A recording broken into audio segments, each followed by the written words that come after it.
चलिए भाई, पिछली क्लास में हमने पढ़ लिया था मैग्नेटिक सेपरेशन मेथड। अब हम पढ़ने जा रहे हैं कंसंट्रेशन। कंसंट्रेशन के अंदर हम पढ़ेंगे अब फ्रोथ फ्लोटेशन मेथड। मैं आपको एक बार रिवाइज करा देता हूँ कि हम क्या पढ़ रहे हैं।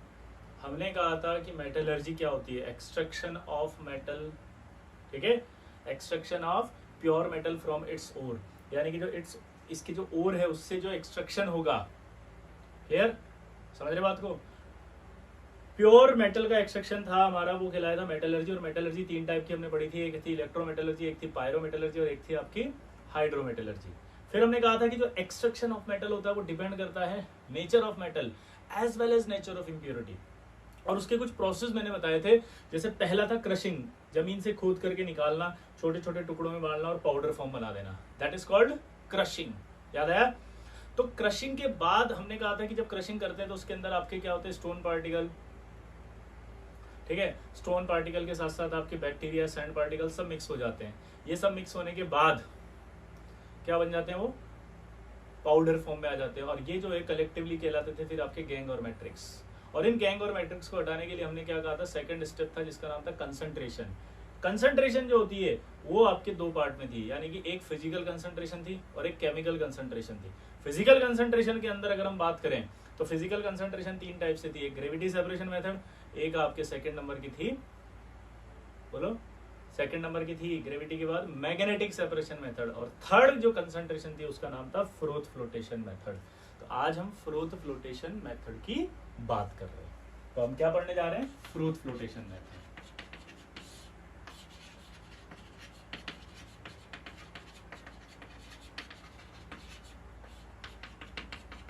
ठीक है। अब फ्रोथ फ्लोटेशन करते कब है, इसकी एक कहानी है। एक बार क्या हुआ, वॉशर वुमेन थी, कपड़े धो रही थी। वो कपड़े धोते हुए उसने एक ऑब्जर्व किया कि यार जैसे जैसे वो कपड़े धोती है तो एक पर्टिकुलर टाइप की जो है वो गंदगी जाती है और वापस आके चिपक जाती है। फिर वॉश करती है, फिर जाती है, फिर चिपक जाती है, फिर वॉश करती है, फिर जाती है, फिर चिपक जाती है, फिर वॉश करती, जाती, चिपक जाती। तो उसे बड़ा आश्चर्य हुआ, उसको लगा यार ये क्या हो रहा है, बड़ी इंटरेस्टिंग चीज है। तो उसने अपनी स्टोरी जो है वो एक क्लाइंट को बताई, जो उसका क्लाइंट था, और वो क्लाइंट था साइंटिस्ट। उसने जब स्टोरी सुनी तो ऑब्जर्व करके उसने चेक किया लैब में जाके, तो क्या पता चला उसे कि ये जो इम्प्योरिटी थी वो थी पर्टिकुलरली सल्फाइड पार्टिकल्स की। और वो जो दाग लगा हुआ था उस कपड़े पे वो था पाइन ऑयल का। तो वो क्या होता था, बार बार हटाते और फिर आके चिपक जाती, क्योंकि सल्फाइड और की प्रेफरेंशियल विटिंग प्रॉपर्टी,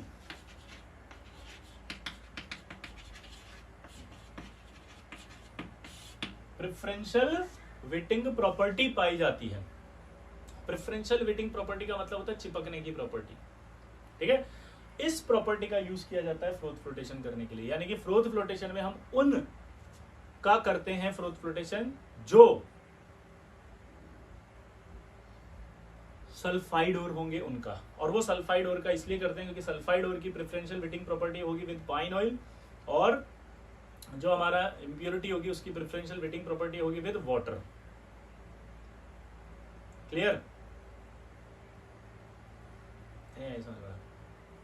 क्या preferential wetting property of sulphide और जो होगा वो होगी किसके साथ, पाइन ऑयल के साथ। और जो इंप्योरिटी होगी उसके साथ किसके साथ होगी, बोलो,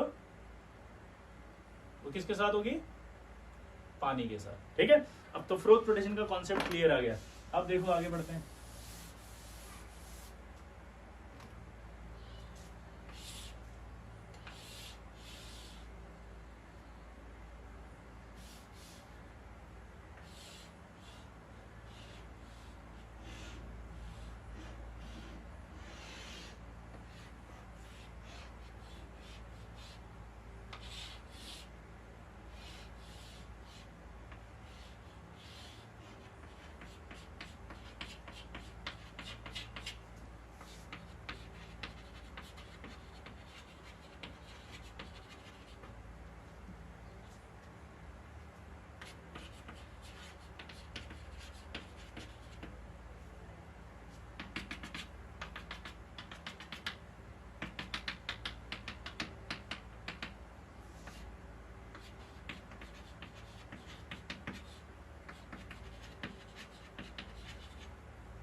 ये एक कंटेनर है, ठीक है, और इस कंटेनर के अंदर अब हमने क्या किया, पहले तो डाल दिया पानी, खूब सारा पानी भर दिया।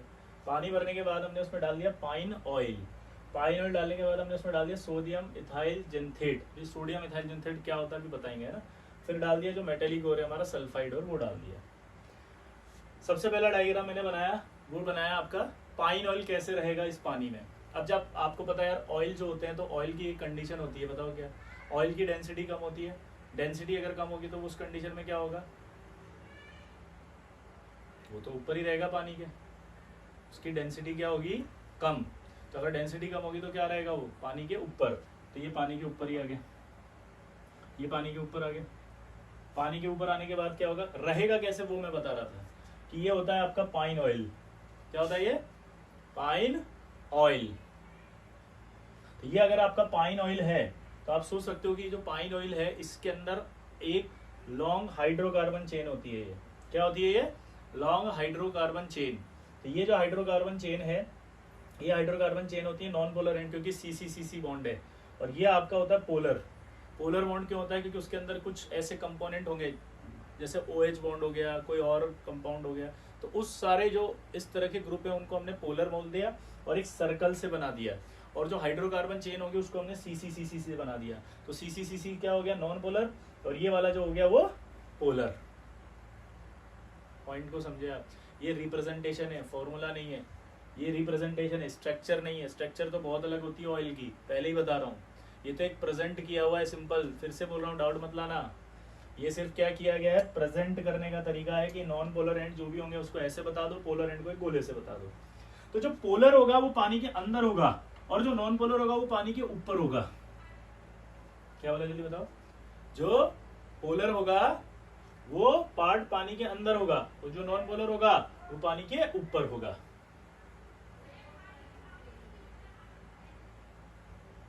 क्लियर। अब सोडियम इथाइल जिंथेट क्या होता है वो देखो। अगर हम ऑर्गेनिक की रिएक्शन है, ये अल्कोहल की रिएक्शन इस कार्बन डाइसल्फाइड से कराते हैं तो क्या होता है, ये रिएक्शन में इसलिए बता रहा हूं कि आपको सोडियम इथाइल जिंथेट का फॉर्मूला याद हो जाए। तो ये आपका लोन पेयर होगा, ये अटैक करेगा यहाँ पे क्योंकि ये शिफ्ट होगा इधर। तो जब अटैक होगा तो ये बनेगा ऐसे,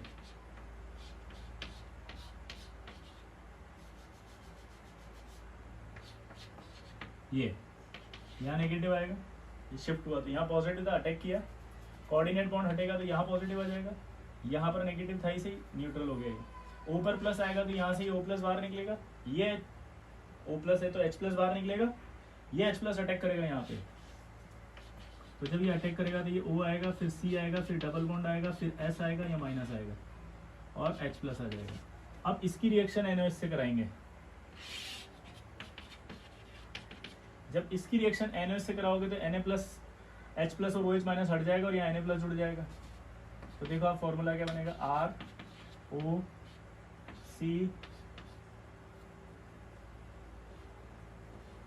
डबल बॉन्ड S माइनस और Na प्लस।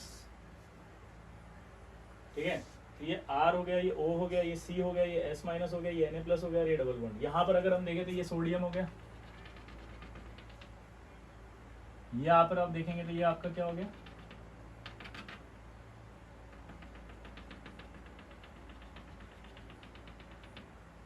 ये सोडियम, ये इथाइल और ये जेंथेट।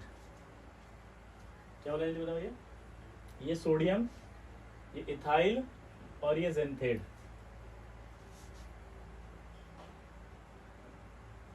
क्लियर। दोबारा बोलो, ये क्या होगा, सोडियम, ये इथाइल और ये पार्ट क्या होगा, जेंथेट। क्लियर। तो ये आपका सोडियम इथाइल जिंथेट हो गया। ठीक, अब सोडियम इथाइल जिंथेट की बात करें तो इसमें भी एक एल्काइल ग्रुप है। एल्काइल ग्रुप है तो क्या होगा, नॉन पोलर, ये पार्ट O होगा, ये C होगा, ये S होगा, ये माइनस होगा और ये डबल बॉन्ड S होगा।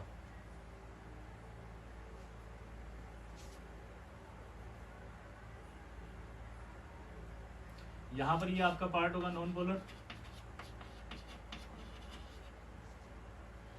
ये जो पार्ट होगा वो क्या होगा, पोलर। यहाँ पर भी आपके दो हिस्से हो गए, एक आपका नॉन पोलर एंड हो गया और एक आपका पोलर एंड हो गया। क्या हो गया जल्दी बताओ, एक आपका नॉन पोलर एंड हो गया और एक आपका पोलर एंड हो गया। अब दिमाग की बत्ती जलेगी, पाइन ऑयल में भी पोलर नॉन पोलर है, इसमें भी सोडियम मिथाइल जिंथेट में भी पोलर नॉन पोलर है।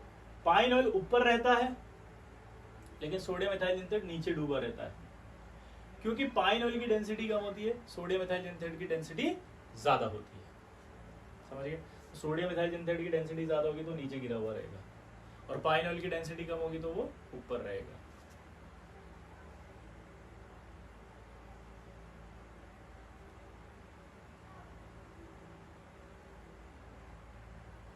क्लियर सबका? ये क्या है? ये एजिटेटर। एजिटेटर का काम होता है ऐसे सॉल्यूशन को घुमाना, जिससे कि क्या होता है कि नीचे जो भी और पड़ा रहेगा वो मिक्स घूमता रहेगा ना, तो वो बार बार कांटेक्ट में आता रहेगा ऊपर।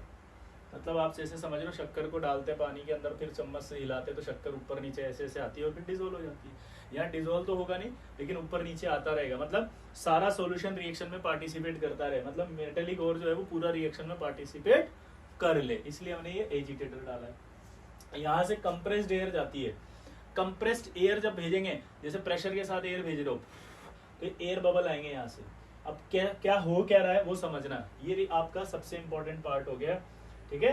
अब यहां से रिएक्शन शुरू होती है, समझना कॉन्सेप्ट। कॉन्सेप्ट ये है कि आप एज्यूम करो जिस कमरे में आप बैठे हो, या अपनी क्लास को एज्यूम करो जब आप पढ़ते थे, आप अपनी क्लास में जो आप बैठे हुए हो एज्यूम करो कि आप सब सल्फाइड पार्टिकल्स हो। कर लिया एज्यूम? ऊपर देखो पंखे दिख रहे होंगे आपको, वो पंखे एज्यूम करो ऐसे के ऐसे, ये है पाइन ऑयल, ये देखो पंखे की मुंडी अंदर आ रही है और ये आपका ऊपर जा रहा है बाहर, पंखे की मुंडी ऊपर है और वो जो डंडी होती है वो बाहर जा रही है ऐसे। क्लियर? मैं हो गया सोडियम मिथाइल जिंथेट, मैं घूम रहा हूं ऐसे, ठीक है, मेरा डेंसिटी ज्यादा इसलिए मैं नीचे पड़ा हुआ हूं। पाइन ऑयल जो है पंखा है वो ऊपर है क्योंकि उसकी डेंसिटी कम है। क्लियर हो गया? सल्फाइड पार्टिकल हो आप, आपकी प्रेफरेंशियल विटिंग प्रॉपर्टी है कि आप जाके उस पाइन ऑयल से चिपकना चाहते हो, यानी पंखे से चिपकना चाहते हो, लेकिन आपकी डेंसिटी है ज्यादा तो आप पड़े हुए नीचे, पाइन ऑयल की डेंसिटी कम है वो पड़ा हुआ है ऊपर। अब ना तो वो नीचे आ सकता ना आप ऊपर जा सकते। अब आप चिल्ला रहे हो भैया के पास जाना है, भैया के पास जाना है, भैया के पास जाना है, आप क्या चिल्ला रहे हो कि भैया के पास जाना है, भैया के पास जाना है, भैया के पास जाना है, लेकिन आप जा नहीं सकते। वो कह रहा है छोटे को आना है, छोटे को आना है, छोटे को आना है, छोटा भी नहीं आ सकता। फंस गए, दोनों चिल्ला रहे। इतनी देर में हमने यहाँ पर क्या भेजा? कंप्रेस्ड एयर, ये अंदर भेज दिया कंप्रेस्ड एयर। अब चूंकि बोर्ड की शॉर्टनेस है तो थोड़ा सा मैं इसको मिटा देता हूं। कंप्रेस्ड एयर जब भेजी अपन ने तो क्या हुआ देखना,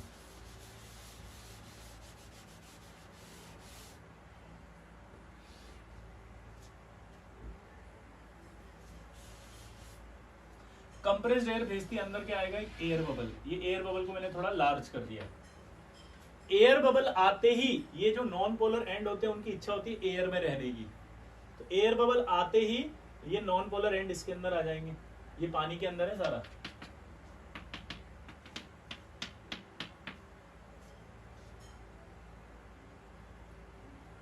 क्लियर? अब ये एयर बबल में आ गए, कौन सा एंड आया? ये नॉन पोलर एंड।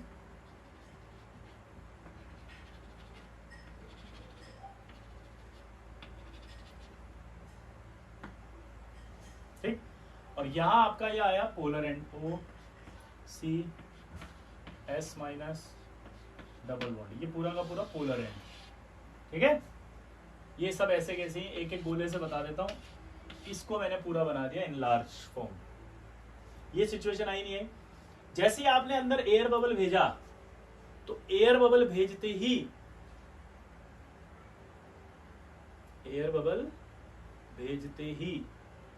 आपके पास ये नॉन पोलर एंड आ जाएगा यहाँ पे एयर में। एयर बबल के अंदर जैसे ही भेजा आपने, अंदर क्या आ गया? Air, non polar and. और ये पोलर एंड आपका पानी में ही रहा अभी भी। अब ये एयर बबल जो है नीचे तो रहेगा नहीं, ये तो हल्का है तो ऊपर उड़ेगा, उड़ करके सरफेस पर जा रहा है। ये जा रहा है सरफेस पर, कहाँ सरफेस पर? यहाँ जहाँ ये पाइन ऑयल चिपकू है, ये एयर बबल ऐसे ऊपर जा रहा है यहाँ पे। अब जैसे ही ऊपर जा रहा है तो क्या करता है, ये जो अपना मेटेलिक और था वो चिल्लाता भैया के पास जाना है, भैया के पास जाना है।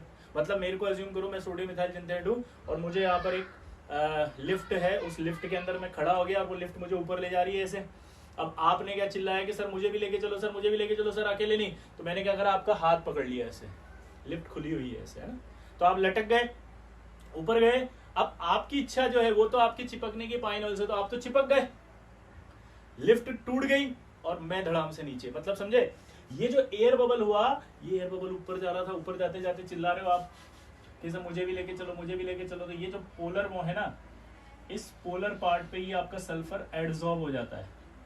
क्या हो जाता है, एडजॉर्ब। क्या हो जाता है, एडजॉर्ब। ये पोलर, ये जो पार्ट है, ये पार्ट इसको एडजॉर्ब कर लेता है। ये पूरा का पूरा हिस्सा ऊपर जा रहा है, यहाँ पाइन ऑयल है, ये रहा। ये सल्फाइड की टेंडेंसी थी इसके साथ चिपकने की, तो ये सल्फाइड यहाँ पर चिपक जाता है। अब ये एयर बबल फट गया, इसकी डेंसिटी क्या थी, ज्यादा, ये वापस नीचे गिर गया। फिर अगला एयर बबल आया, फिर ये मैकेनिज्म हुआ, फिर सल्फाइड एयर पार्टिकल इस पर एडजॉर्ब हुआ और ये फिर ऊपर गया। फिर एयर बबल आया, फिर एडजॉर्ब हुआ, फिर ऊपर गया। एयर बबल आया, एडजॉर्ब हुआ, ऊपर गया। एयर बबल आया, एडजॉर्ब हुआ, ऊपर गया। एयर बबल आया, एडजॉर्ब हुआ, ऊपर गया।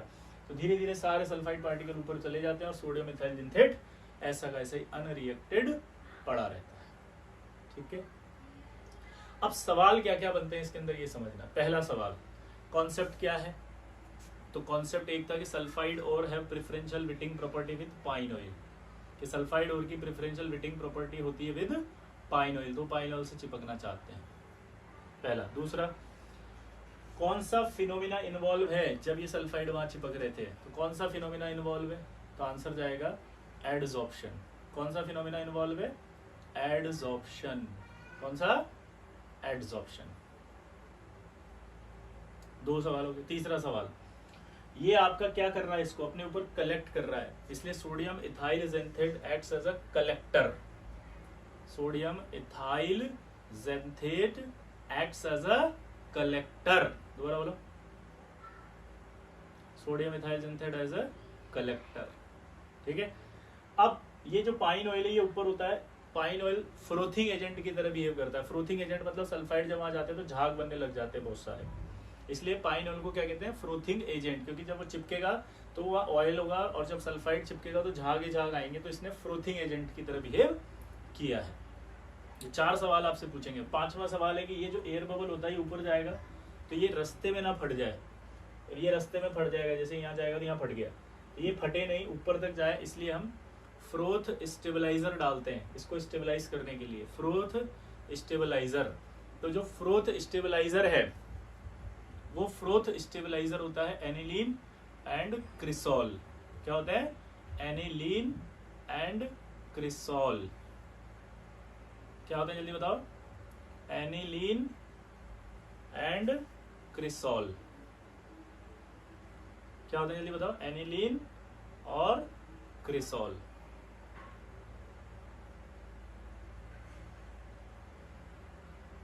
क्लियर,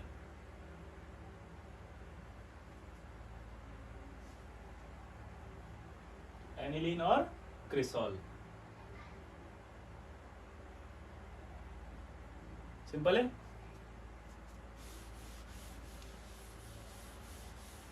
अब इसमें डाउट क्या क्या आएंगे, देखो आप उल्टे सुल्टे डाउट आएंगे आपके। पहले तो 5 पॉइंट अच्छे से नोट कर लेना, वापस बोल देता हूं मैं। पहला सवाल पूछेगा कि पाइन ऑयल किसकी तरह बिहेव करता है, तो जब ये ऊपर जा रहा होता है तो उससे टकराता है, टकराता है तो इसका मतलब ये क्या हुआ, झाग की तरह बिहेव कर, झाग ही झाग हो जाते हैं। ठीक है, तो ये आता है फ्रोथिंग एजेंट, फ्रोथ डेवलप करता है, पाइन ऑयल है। ठीक है, सोडियम इथाइल जिंथेट ने इसको कलेक्ट किया है, कलेक्ट किया तो क्या हो गया, ये कलेक्टर, कलेक्ट कर रहा ना ऐसे, कलेक्टर। कौन सा फिनोमिना इन्वॉल्व था, एडजॉर्प्शन। तो कौन सा फिनोमिना इन्वॉल्व हुआ, एडजॉर्प्शन। कौन सा फिनोमिना इन्वॉल्व हुआ, एडजॉर्प्शन। क्लियर हो गया यहाँ तक। इसके बाद अगला अगर आया तो आपसे पूछेगा कि यार ये एयर बबल अगर रास्ते में फट जाता तो क्या होता, तो रास्ते में फट जाएगा तो फिर क्या होगा, टूट जाएगा सब कुछ। तो इस फ्रोथ को स्टेबलाइज कौन करता है, एनिलीन और क्रिसॉल, इसलिए इसका नाम पड़ गया फ्रोथ स्टेबलाइजर। क्या नाम पड़ गया, फ्रोथ स्टेबलाइजर।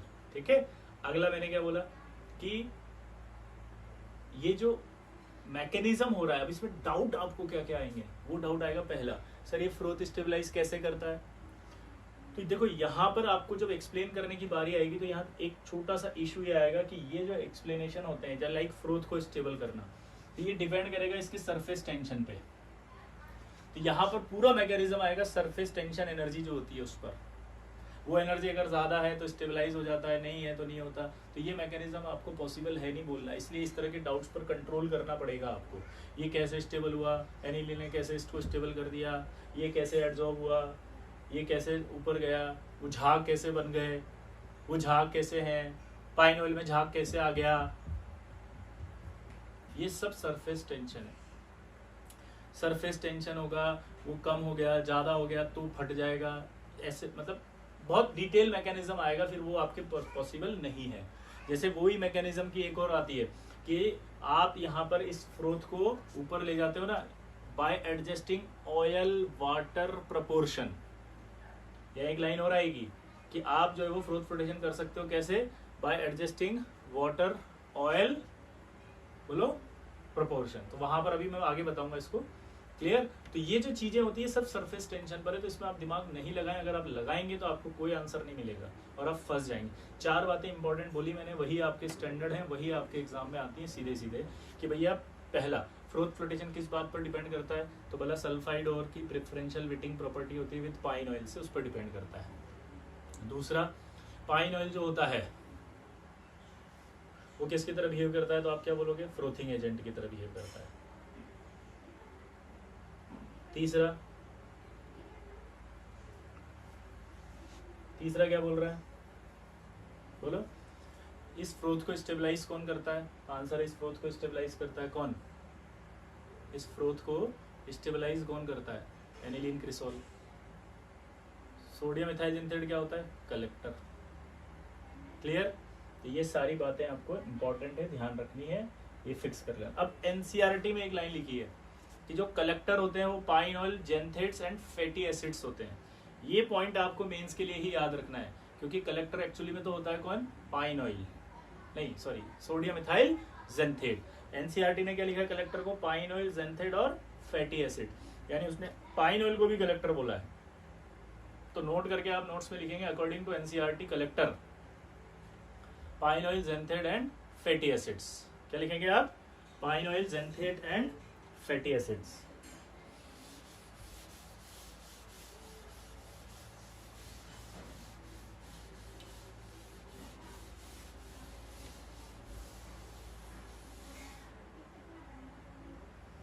अब कभी कभी क्या होता है, जैसे मान लो हम पीबीएस का एक्सट्रैक्शन कर रहे हैं, मतलब आप समझ रहे हो, आपको याद है मैंने बोला था A B C D 4 zone है।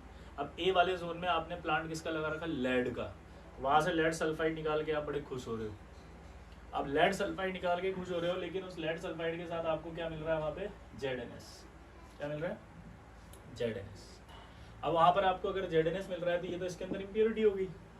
अब प्रॉब्लम ये है कि अगर आप इसका फ्रोथ फ्लोटेशन करोगे तो ZNS भी ऊपर चिपकेगा, PBS भी ऊपर चिपकेगा, तो दोनों एक साथ चिपकेंगे तो हमारे को प्रॉब्लम हो जाएगी। तो हम क्या चाहते हैं? ZNS ना जाए और PBS चला जाए। हम क्या चाहते हैं? ZNS ना जाए, PBS चला जाए। क्या बोला जल्दी बताओ? ZNS ना जाए और PBS चला जाए।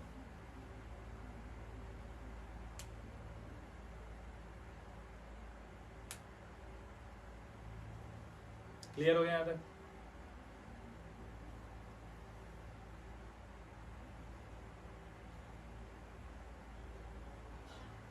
PBS plus ZNS।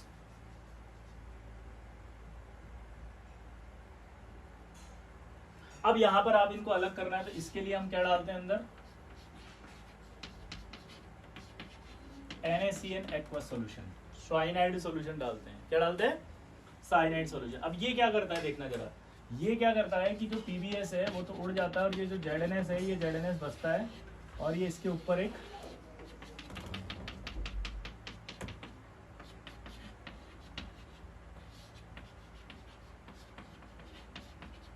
ये लेयर बना लेता है।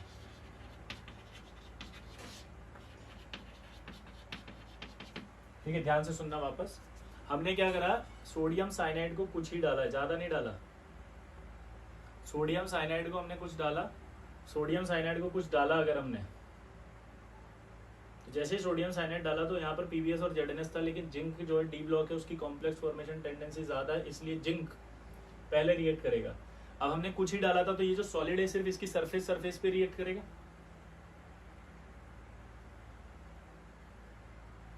ये इसकी सरफेस पर ही रिएक्ट करेगा, और सरफेस पर रिएक्ट करने के बाद बनाएगा ये Na2ZnCn4। क्या बनाएगा ये? Na2ZnCn4।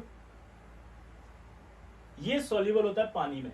अब यानी कि ये वाटर सॉल्युबल हो गया और ये पीबीएस आपका इनसॉल्युबल रहा, तो ये ऊपर जाएगा, चिपक जाएगा। सारा पीबी निकाल लिया अब अपन ने, ठीक है। सारा पीबी निकालने के बाद अब हमारे पास जेडएनएस बचा हुआ अंदर। तो हमें जेडएनएस भी चाहिए कि नहीं चाहिए? हमें तो जेडएनएस भी चाहिए। तो अब इसको हटाने के लिए हम क्या करते हैं, अंदर डालते हैं कॉपर सल्फेट। ये कॉपर सल्फेट इससे रिएक्ट कर लेता है लेयर से, और कॉपर का कंपाउंड बनाता है CuCN3 प्लस, ये आपका बनता है ZnS, ठीक है। और ZnS फ्री हो जाता है, मतलब ये जो लेयर थी उसको हटा लेता है कॉपर सल्फेट, ठीक है। अब इन दोनों को समझना थोड़ा सा, कि जब ये दोनों एक साथ पाए जा रहे थे तो हमने उसमें डाला सोडियम साइनाइड। हमारी प्रॉब्लम क्या थी कि ये भी ऊपर जा रहा था, ये भी ऊपर जा रहा था, PbS भी ऊपर जा रहा था, ZnS भी ऊपर जा रहा था। हमें क्या चाहिए था कि ZnS ना जाए, तो हमने किसी को भेजा अंदर, किसको? Sodium cyanide. उसने कहा ZnS से कहाँ जा रहा है? बोला ऊपर जा रहा हूँ। क्यों? भैया के पास जाना है। भैया के पास क्यों? भैया के पास क्यों जाना है? क्या करेगा? तू शक्ल देखी देने साली, तेरी अक्ल है? भैया के पास जाएगा। क्या क्या काम किया ऐसा तेरे जो भैया के पास जाएगा? आता क्या है तेरे को साले? कुछ भी तो नहीं आता, गधे साले। कुछ हो नहीं सकता तेरा जिंदगी में, बैठ। क्या कर दिया उसने? एक तरह की उसकी फ्लोटिंग टेंडेंसी के ऊपर एक लेयर बना दी ना उसने। वो लेयर डिमोटिवेशन हो गया, डिप्रेस हो गया, बहुत बुरी तरह से हालत खराब हो गई। उसको लगा मैं तो कर ही नहीं सकता ये तो यानी कि ये क्या हुआ? डिप्रेसेंट।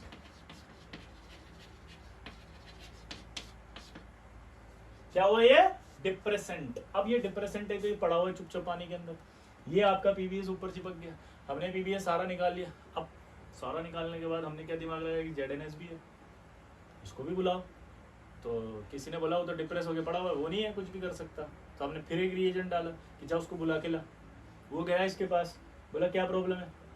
बोला कोई प्रॉब्लम नहीं है। तो कि भैया के पास नहीं जाना? कि नहीं। क्यों? मैं तो जा ही नहीं सकता, मेरे को आता क्या है, मुझे कुछ नहीं कर, मैं कर ही नहीं सकता, मेरा जिंदगी में कुछ हो ही नहीं सकता, मैं कुछ नहीं कर पाऊंगा। तो इसने क्या किया? इसको समझाया क्यों नहीं कर सकता, पागल है क्या? कौन सी फर्स्ट रैंक लानी है तेरे को? सिंपल सा तो है, सिलेक्शन ही तो चाहिए। सिलेक्शन तो 24% में हो जाता है। तुम साला दिमाग लगा रहे हो। तुम कौन सी आईटी की बात करते हो? जेई के अंदर तो सिर्फ 24% पे सिलेक्शन होता है। उसके अंदर ब्रोशर में 35% लिखा होता है, लेकिन लास्ट ईयर का कट ऑफ ही 24% गया था। इंडिविजुअली सिर्फ 10% लाने आपको। 10% तो सिर्फ इनऑर्गेनिक से आ जाएंगे तेरे। अरे इनऑर्गेनिक के 3 सवाल सही कर देगा, जिसमें 4-4 नंबर के हो जाएंगे तेरे। केमिस्ट्री का कट ऑफ तो यूं निकल जाएगा। तू क्यों टेंशन ले रहा? पागल हो गया? किसने कहा तेरे से तेरा कुछ नहीं हो सकता? पागल हो गया क्या? तेरे को कौन सी फर्स्ट रैंक लानी है साले? यानी कि उसने क्या करा? इसको मोटिवेट कर दिया, एक्टिवेट कर दिया, ये लेयर रैप्चर कर दी उसने, और ये ZnS आ गया फ्री। तो ये क्या हुआ? एक्टिवेटर। ये क्या हुआ? एक्टिवेटर। क्या हुआ? एक्टिवेटर। क्लियर? तो हमारे को अब यहां पर जो थ्योरी है वो क्या है? वो थ्योरी ये है कि हम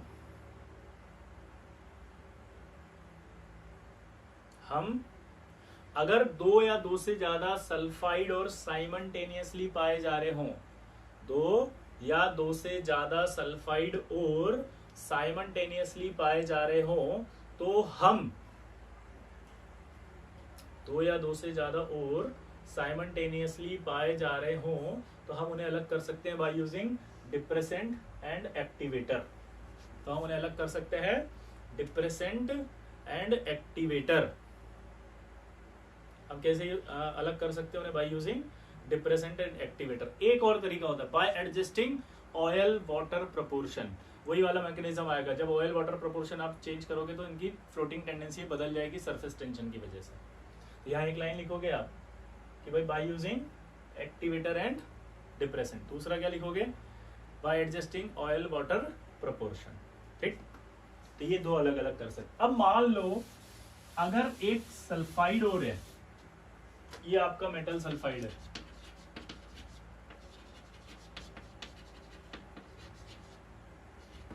और इसके साथ ये आपका नॉन सल्फाइड ओर है। तो यहाँ पर जब आप देखोगे तो फ्रोथ फ्लोटेशन जब आप करोगे तो फ्रोथ फ्लोटेशन में ये सल्फाइड तो ऊपर उड़ जाएगा। फ्रोथ फ्लोटेशन में क्या होगा बताओ, ये सल्फाइड तो ऊपर चला गया और हमारे पास जो बचा वो ये बचा होगा।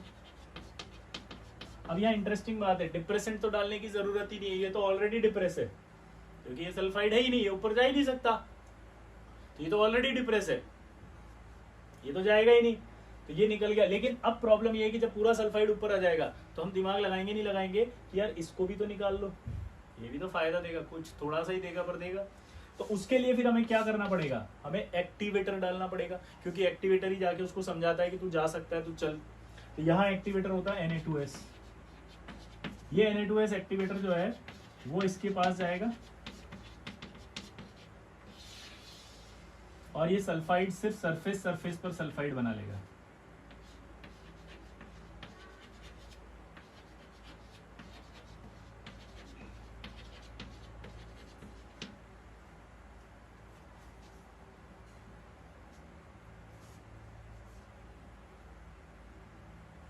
CuS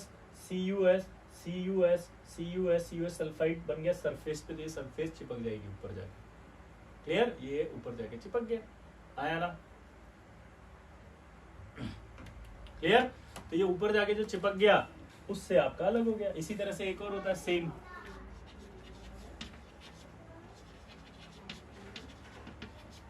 metal sulphide plus PbSO4 same, ठीक है। तो यहां पर अगर आप ध्यान से देखें तो हम जो है वो क्या देख रहे हैं, हम ये देख रहे हैं यहाँ पे कि मेटल सल्फाइड प्लस PbSO4 है। वापस से वही वाली बात आएगी। अब एक मिनट, बच्चे को डाउट आएंगे, यहाँ पर देखो कहीं पर भी सल्फाइड नहीं है, ये भी सल्फाइड नहीं है, ये सल्फेट है। सल्फर होने को सल्फाइड और नहीं कहेंगे, सिर्फ सल्फाइड और होता है, लाइक Pb है जिसमें सिर्फ सल्फाइड आयन हो, ये -2 वाला, ये सल्फेट है, ये सल्फाइड नहीं है। यहाँ पर वही कॉन्सेप्ट आएगा, ये आएगा मेटल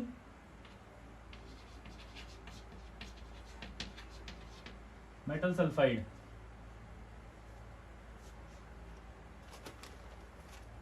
ठीक है। तो ये मेटल सल्फाइड ऊपर गया प्लस यहां पर आपका क्या बचेगा, ये PbSO4, ठीक। ये PbSO4 के लिए फिर से आपको क्या डालना पड़ेगा, एक एक्टिवेटर। ये इस PbSO4 के ऊपर क्या बना देगा, PbS और PbS, ठीक है। तो ये उसके ऊपर आपका PbS बन जाएगा, ये फिर से बाहर आ जाएगा। तो यानी कि आप ये नोट करके लिख सकते हो कि नॉन सल्फाइड और अगर पाया जा रहा है सल्फाइड और के साथ, तो नॉन सल्फाइड और को हम सेपरेट कर सकते हैं बाय यूजिंग एक्टिवेटर। और एक्टिवेटर का काम क्या हुआ है यहाँ पे बताओ, activator increase the activity of collector. कैसे, कलेक्टर जो उस एयर बबल में ऊपर जा रहा था, ये सल्फाइड और नहीं है, तो ये तो नहीं चिल्ला रहा ना कि भैया के पास जाना है, तो रिलैक्स है वो, कोई टेंशन नहीं, गाने सुन रहा मस्ती से। लेकिन जैसे ही एक्टिवेटर डाला इसने इसको किस में कर दिया, सल्फाइड में कन्वर्ट। सल्फाइड में कन्वर्ट करते जो गाने सुन रहा था आपका कलेक्टर, उसको आवाज आने लगी भैया के पास जाना, भैया के पास जाना है, तो उसने फटाफट पकड़ा और ऊपर ले गया। यानी कि ये जो एक्टिवेटर है वो क्या है, it increase the activity of collector. Note करके लिख लेना ये। और मैंने नोट्स के लिए आपको इसीलिए पहले ही दे दिए हैं, वेबसाइट पे आप देख ले नोट्स को अच्छे से, उसमें सब कुछ लिखा हुआ है, कोई परेशान मत होना, लेक्चर को सुनना अच्छे से, दिमाग में बिठाना, ठीक है। ये आपका फ्रोथ फ्लोटेशन कंप्लीट, ठीक। अब उसके बाद आपने फिजिकल कंसंट्रेशन पढ़ लिए हैं, अब आएगा आपका केमिकल कंसंट्रेशन। केमिकल कंसंट्रेशन का एक नाम मैंने आपको क्या बताया था, लीचिंग। इसकी डेफिनेशन क्या होती है सुनना जरा, it involve dissolution of metallic ore in a suitable solvent. क्या होती है बताओ, it involve dissolution of metallic ore in a suitable solvent in which metallic ore is soluble and impurities are insoluble. उल्टा भी कर सकते हैं कि मेटेलिक और इनसॉल्युबल हो और इम्प्यूरिटी सॉल्युबल हो, लेकिन हम जो एग्जांपल लेते हैं उसमें मेटेलिक और सॉल्युबल हो रहे हैं, इम्प्यूरिटियां इनसॉल्युबल हो रही है, इसलिए डेफिनेशन हम बार बार यही बोल देते हैं। दोबारा सुनना, क्या कि it involve dissolution of metallic ore in a suitable solvent in which metallic ore is soluble and impurities are insoluble.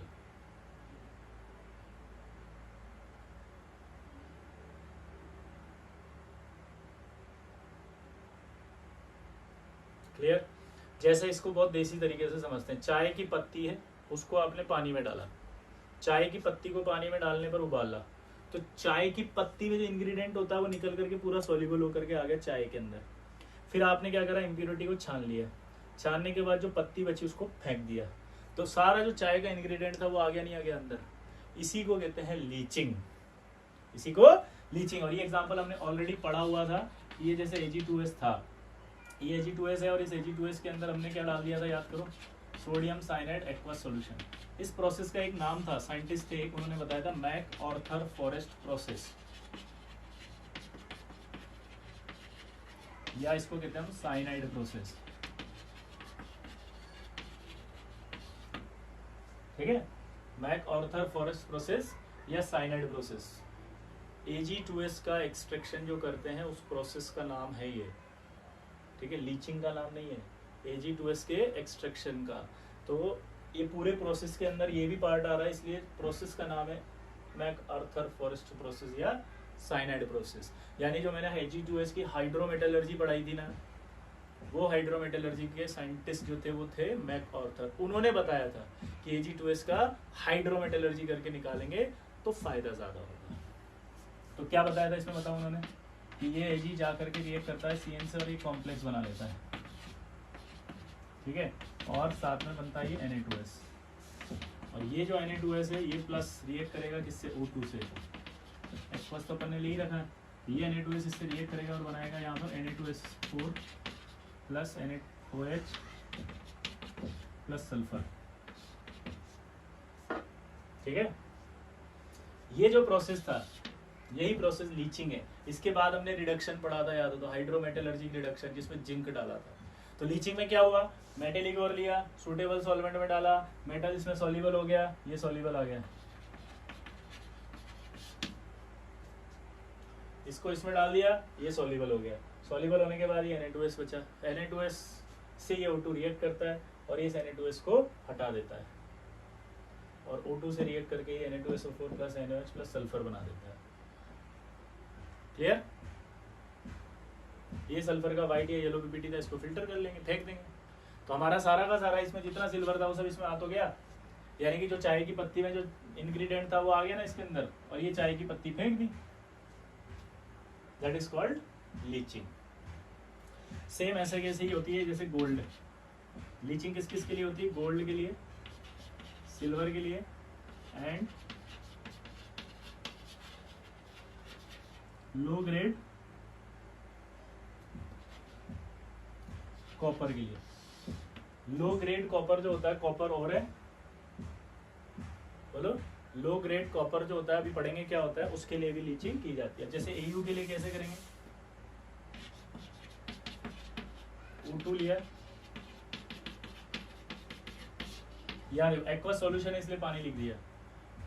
O2 क्यों लिया, क्योंकि ये अभी ऑक्सीडाइज नहीं हो रहा है, ये आपका इससे कॉम्प्लेक्स नहीं बना सकता। यहाँ पर तो Ag प्लस था लेकिन यहाँ न्यूट्रल है, तो ये O2 इसको पहले ऑक्सीडाइज करेगा, तो Ag प्लस Au प्लस में आएगा, फिर ये प्लस इस साइनाइड से रिएक्ट करेगा और साइनाइड से रिएक्ट करके ये सॉल्युबल कॉम्प्लेक्स बना लेगा। ठीक है, अगर यहाँ पर साइनाइड सॉल्यूशन लिया जाता है, ये ध्यान रखना आप, यहाँ लिखा हुआ है साइनाइड सॉल्यूशन, तो जरूरी नहीं सिर्फ सोडियम ही हो, पोटेशियम भी ले सकते हैं, तो अपन इसको चेंज करके यहाँ पोटेशियम लिख देते हैं, साइड प्रोडक्ट KOH हो जाएगा।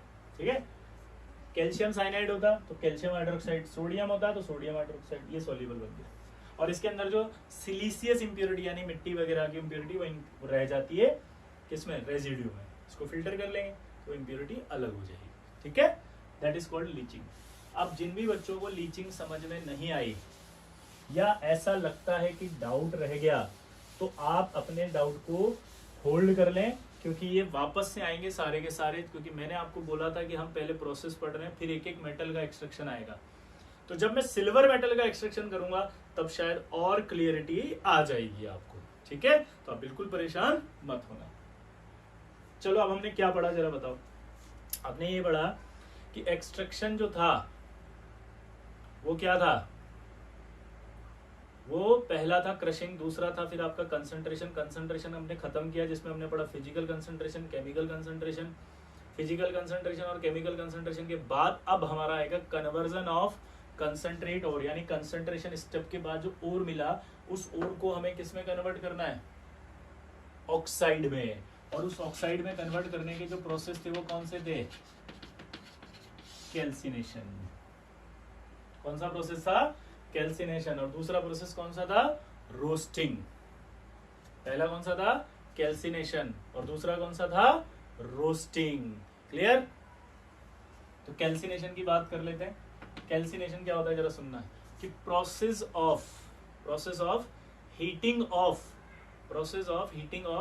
Metallic ore, process of heating of metallic ore in a, ध्यान सुनना, इन अ सुटेबल टेम्परेचर, या process of heating of ore at high temperature, या सुटेबल भी बोल सकता हूँ, हाई भी बोल सकता हूँ। हाई क्यों बोल रहा हूँ सुनना जरा।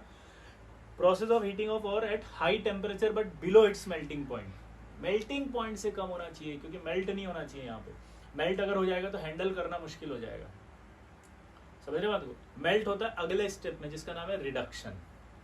मेल्ट होता है किसमें, अगले स्टेप में, जिसका नाम क्या है, रिडक्शन। क्लियर। तो हमने हीट किया इसको, जब हीट करेंगे तो क्या होगा, ये ऑक्साइड में कन्वर्ट हो जाएगा। लेकिन जो हीटिंग होगी वो एब्सेंस ऑफ एयर में होगी। दोबारा से बोलना, किसमें, एब्सेंस ऑफ एयर। किसमें, एब्सेंस ऑफ एयर में होगी। समझिए बात, दोबारा समझना आराम से। क्या, process of heating of metallic ore at high temperature but below its melting point, below its melting point. Clear. At high temperature है, बिलो इट्स मेल्टिंग पॉइंट, इन्हें पिघलना नहीं चाहिए। In absence of air, air की कोई जरूरत नहीं चाहिए मुझे यहाँ पे। इन एब्सेंस ऑफ एयर या limited supply of air. Limited supply मतलब जो जहां आप हीट कर रहे हो वहां जो एयर होगी वो एयर, मतलब वैक्यूम क्रिएट नहीं कर रहे हो आप हटा के। ठीक है, तो इसलिए एक वर्ड आ जाता है लिमिटेड सप्लाई। क्लियर। तो यहाँ पर आप जब हीट करेंगे, जैसे मान लो सबसे पहले एग्जाम्पल है किसके लिए किया जाता है, तो कैल्सिनेशन किया जाता है कार्बोनेट एंड ऑक्साइड ओर के लिए। किसके लिए किया जाता है बताओ, कार्बोनेट एंड ऑक्साइड ओर के लिए। किसके लिए किया जाता है जल्दी बताओ, कार्बोनेट एंड ऑक्साइड ओर के लिए। तो कैल्सिनेशन की बात करें तो जैसे मान लो CaCO3 है, इसको हीट किया तो ये आपका CaO और CO2 बना देगा। क्या बना देगा ये, ठीक है। तो आप देखो अपने आप ही ऑक्साइड में कन्वर्ट हो गया ये।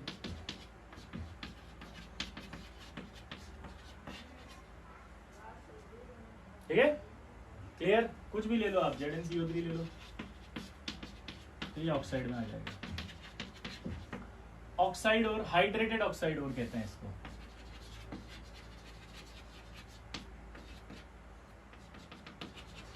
मतलब ऐसा नहीं है कि हाइड्रेटेड नहीं लिखा तो गलत हो जाएगा, ऑक्साइड और भी सही है, हाइड्रेटेड ऑक्साइड भी सही है। क्यों, क्योंकि पहला तो ये जाएगा कार्बोनेट और ऑक्साइड में आ जाएगा, दूसरा हाइड्रेटेड और की बात हम कर रहे थे ना, तो हम जो कह रहे थे वो ये कह रहा था ये लिमोनाइट था, इसको हीट किया अपन ने तो ये आपका Fe2O3 प्लस क्या बन गया है, ये पानी उड़ गया। बॉक्साइड था ये L2O3.2H2O, इसको हीट किया अपन ने तो ये आपका L2O3 बन गया, वाटर उड़ गया।